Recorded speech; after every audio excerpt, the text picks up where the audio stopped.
ഇന്ന് പ്രപഞ്ചം എന്ത് സന്ദേശമാണ് നൽകുന്നതെന്ന് നോക്കാം. അതിനു മുമ്പ് ഷൈനി കൃഷ് ടാരോട്സിലേക്ക് ഏവർക്കും സ്വാഗതം.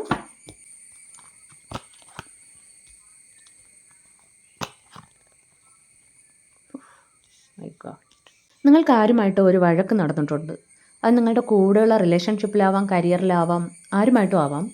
എന്തായാലും അടി, അതും അല്ലെങ്കിൽ നിങ്ങൾ തമ്മിലൊരു കോൺഫ്ലിക്റ്റ്, അതായത് വാദപ്രതിവാദമായിരിക്കാം, അല്ലെങ്കിൽ വാക്ക് തർക്കമായിരിക്കാം. എന്തായാലും ഒരു വഴക്ക് നിങ്ങളുടെ ലൈഫിൽ നടന്നിട്ടുണ്ട്. അതിനുശേഷം നിങ്ങൾക്ക് 4 സൈഡിൽ നിന്നും എന്തൊക്കെയോ കുറേ പ്രഷർ നിങ്ങൾ അനുഭവിക്കുന്നുണ്ട്. ഇത് ഒന്നുകിൽ ആ വഴക്കിനെ ചൊല്ലിയുള്ള പ്രഷറായിരിക്കാം നിങ്ങൾക്ക്, അതും അല്ലെങ്കിൽ നിങ്ങളെക്കുറിച്ച് അതിൻ്റെ പേരിൽ കുറേ ഗോസിപ്പുകൾ ആരെങ്കിലുമൊക്കെ പറയുന്നുണ്ടാവാം. അതും അല്ലെങ്കിൽ നിങ്ങളുടെ മൈൻഡിൽ തന്നെ അത് ഇങ്ങനെ ഓടിക്കൊണ്ടിരുന്ന് നിങ്ങൾക്കത് വളരെ ഒരു പോരാട്ടം തന്നെ നിങ്ങളുടെ ഉള്ളിൽ നടക്കുന്നുണ്ടാവും.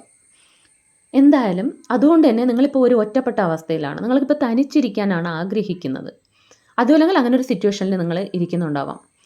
സോ പ്രപഞ്ചം ഇവിടെ പറയുന്നത് എന്താണെന്ന് വെച്ചാൽ, ഈ സിറ്റുവേഷൻസ്, ഈ പ്രശ്നങ്ങൾ, ഈ തിരമാലകളെല്ലാം അടങ്ങും എന്ന് തന്നെയാണ്. നിങ്ങളുടെ ലൈഫിൽ ഒരു ശാന്തി സമാധാനം വരും എന്ന് തന്നെയാണ് കാണുന്നത്. അങ്ങനെ ഒരു ചേഞ്ച് നിങ്ങളുടെ ലൈഫിൽ വരും.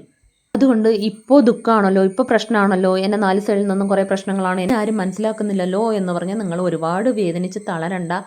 ആ ഈശ്വരനിലെല്ലാം സമർപ്പിച്ചിട്ട് ശാന്തമായിട്ടും സമാധാനമായിട്ടും കുറച്ച് ഭക്തിയോടെ ഇരിക്കൂ എന്നാണ് പ്രപഞ്ചം പറയുന്നത്. തീർച്ചയായിട്ടും ഈ സിറ്റുവേഷൻസിൽ ഒരു ചേഞ്ച് വരും എന്നാണ് ആ ഈശ്വരൻ പറയുന്നത്. അപ്പോൾ നിങ്ങൾ 555 എന്ന കമൻറ്റ് ബോക്സിൽ ടൈപ്പ് ചെയ്തിട്ട് ഈ ഒരു പോസിറ്റീവ് എനർജി ക്ലെയിം ചെയ്യൂ. ഇതൊരു ജനറൽ റീഡിംഗ് ആണ്. ഇതിലുള്ള പോസിറ്റീവ് കാര്യങ്ങൾ മാത്രം എടുക്കുക.